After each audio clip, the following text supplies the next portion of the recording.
வணக்கம். இன்றைக்கி ஞாயிற்றுக்கிழமை காலையிலேயே செமி கிரேவியில் ஒரு ஈரல் செஞ்சு வச்சுருக்கிறேன். இதுக்கு ஒரு பவுடர் வச்சுக்கணும். மிளகு, ஜீரகம், பட்டை, லவங்கம், ஏலக்காய், காஷ்மீர் மிளகாய், சாதா மிளகாலாம் சேர்த்து நல்லா வானலில் வறுத்து பவுடர் பண்ணிக்கோங்க.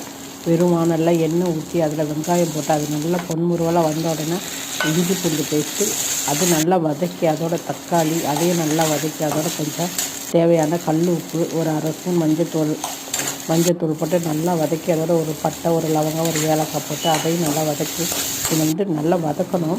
4 கிலோ ஈரலை வாங்கி க்ளீன் பண்ணி அதையும் போட்டு வதக்கி அதையும் போட்டு நல்லா வதக்கி நம்ம அரைச்சி வச்சுருக்கிற பவுடர் அதையும் போட்டு சேர்த்து அதோடு வதக்கி நம்ம தேவைன்னா காரத்துக்கு வெறும் மிளகாத்தூள் போட்டுக்கலாம், இல்லாட்டி மிக்சர் மிளகாத்தூள் போட்டு கருவேப்பிலை போட்டு நான் ஒரு அரை டம்ளர் தண்ணி ஊற்றி அதை தட்டு போட்டு மூடி வச்சு அப்பப்போ எடுத்து நல்லா வதக்கி விடணும்.